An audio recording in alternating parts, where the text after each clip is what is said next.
Musa alikuwa amejaribu kufanya mapigo yote ili kwamba awatoe wana wa Israeli katika mikono ya Farao, lakini ilikuwa haijawezekana. Lakini wakati ule ambapo alipewa hii formula na Mungu, akaambiwa kila boma ama kila nyumba watoe mwanakondoo na wamchinje. Baada ya kuwa wamemchinja, wachukue damu yake wapake kwenye milango. Hapo ndio sasa walitoka katika utumwa wa Farao. Kumbe damu ya Yesu Kristo inatutoa katika utumwa wa wanadamu, utumwa ambao tumewekwa kwenye wanadamu. Baada ya kuwa umeokoka na ukajua nguvu iliyomo katika damu ya Yesu Kristo, haufai kuwa mtumwa wa mwanadamu tena, haufai kuwa unatumikishwa na mwanadamu tena. Bwana Yesu asifiwe sana. Sasa ndio maana unaona kwamba tuko na hii neno ambayo inaitwa Passover ama kutoka. Nataka tusome kidogo kwenye kile kitabu cha Kutoka 12 na mstari wa 13.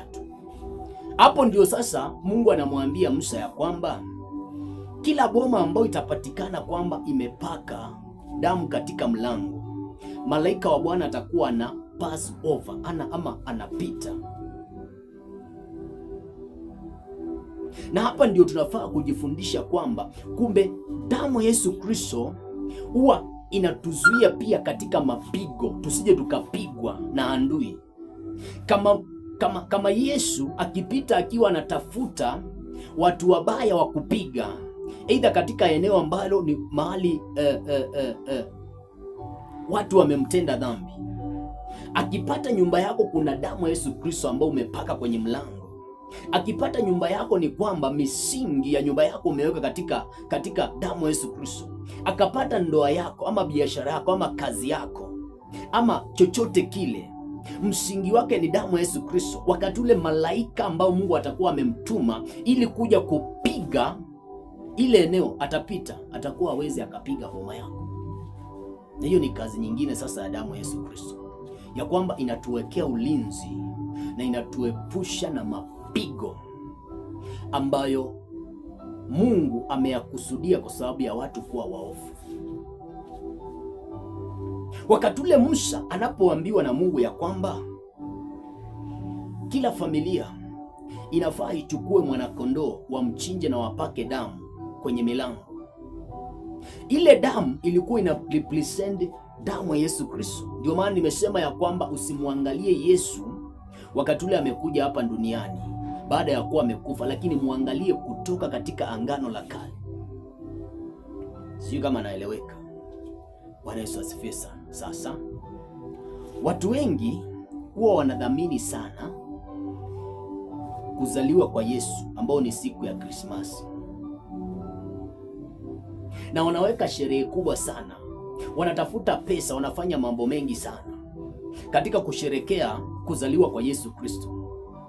Lakini kile ambacho wanachokikosea ni kwamba wanakosa kuelewa ya kwamba Yesu hakuja duniani ili kuzaliwa, lakini alikuja ili kufa kwa ajili ya dhambi za mwanadamu.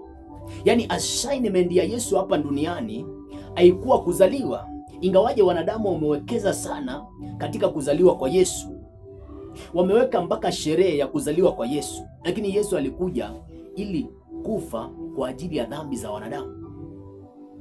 Bwana Yesu asifiwe sana. Kusoma kwenye kile kitabu cha Mhubiri mlango wa 7 na mstari wa 8, maandiko yanasema heri mwisho wa jambo kuliko mwanzo wake. Yesu alikuja kwa sababu ya mwisho wake, lakini sio kwa sababu ya mwanzo wake, kama vile watu wanasherekea kuzaliwa kwake, ingawaje si vibaya, lakini mtu anafaa concentrate na kifo cha Yesu. Maana hapa kuna kifo cha Yesu, ndio kuna damu ambayo ile damu yake ndio sadaka ambao ni kwa ajili yako utoke katika number 1 katika utumwa wa wanadamu, number 2 utoke katika utumwa wa vitu, number 3 utoke katika utumwa ambao umewekwa ambao umekufungia kwenye mashimo ya kichawi. Haya ni mambo spiritual sasa. Ndio maana ukisoma kwenye kile kitabu cha Zekaria, nataka usome kwenye hicho kitabu cha Zekaria kitabu cha Zakaria,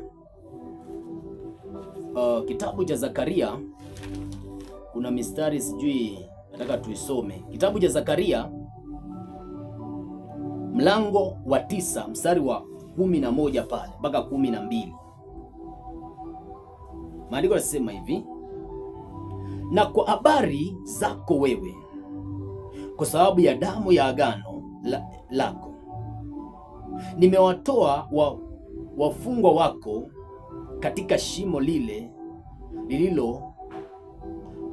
lisilo na maji. Kumbe kuna watu wamewekwa kwenye mashimo ambayo hayana maji kabisa. Yaani huyu mtu ametumbukizwa ndani ya shimo kiasi kwamba unataka kutoka ndio ufanye biashara, unataka kutoka ndio uoe, lakini mashetani wamechimba shimo kubwa wakakuweka ndani ya ile shimo ambao lile shimo halina maji kabisa. Kwa hivyo kuna kiu ambayo inakupata ukiwa kwenye ile shimo,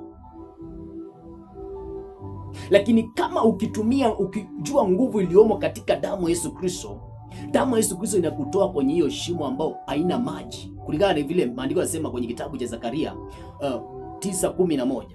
Ukielewa kwamba kuna maandiko yanasema ya kwamba wote wakanywa katika mwamba ule uliowafuatia, ambao mwamba ule ulikuwa ni Kristo. Yesu ni maji ya uzima. Pamoja na kuwa Yesu anatoa damu, lakini anatoa maji ambao yale maji ni maji ya uzima. Ndio maana utaona kwamba wakati ule ambapo alikuwa anakufa, wakamdunga kwenye ubavu wake, kukatoka damu, lakini pia kukatoka maji. Yale maji yalikuwa ni maji ya uzima. Sio topic ambayo nazungumzia, lakini najaribu kusema hivi, kama ukijua nguvu iliyomo ama kile ambacho Yesu alikuja kukufanyia hapa duniani, ni bila shaka utatoka kwenye mashimo ya kichawi ambao wamekuweka kule, ambao yale mashimo kulingana na Zakaria anasema ya kwamba yale mashimo hayana maji. Kwenye kile kitabu cha Zakaria, nataka nisome tena mstari wa 9, mlango wa 9 mstari wa 11, sema hivi: na kwa habari zako wewe, kwa sababu ya damu ya agano yako, nimewatoa wafungwa wako katika shimo lile lisilo na maji. Irudieni ngome, enyi wafungwa wa tumaini. Hata hivi leo nasema ya kwamba nitarudisha maradufu. Bwana Yesu asifiwe sana.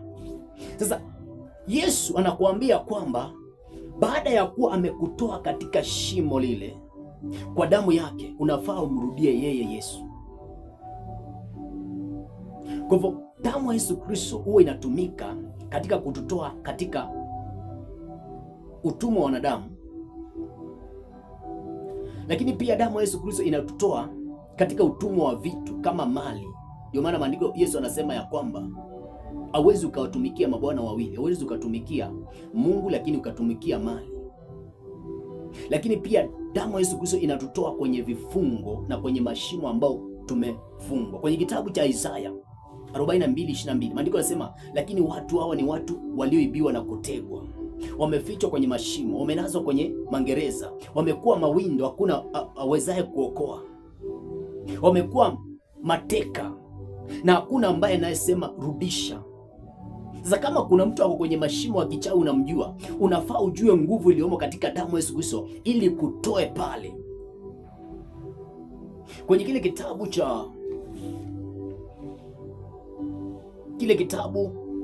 cha Zaburi 124 mstari wa 7 maandiko yanasema, nafsi yetu imetoka katika mtego kama ndege. Damu ya Yesu Kristo inaweza ikakutoa kwenye mitego ambao umetegewa na maadui zako. Bwana Yesu asifiwe sana. Kama ukifahamu the power of the blood of Jesus, sijui kama anaeleweka. Kwa hivyo damu ya Yesu Kristo inakutoa kwenye vifungo za wanadamu. Ndio maana utaona kwamba wana wa Israeli wakatolewa katika nchi ya utumwa, wakatolewa chini ya Farao kwa damu ya mwanakondoo. Waliambiwa wapake damu kwenye milango yao, na hiyo ikatokea ikawatoa.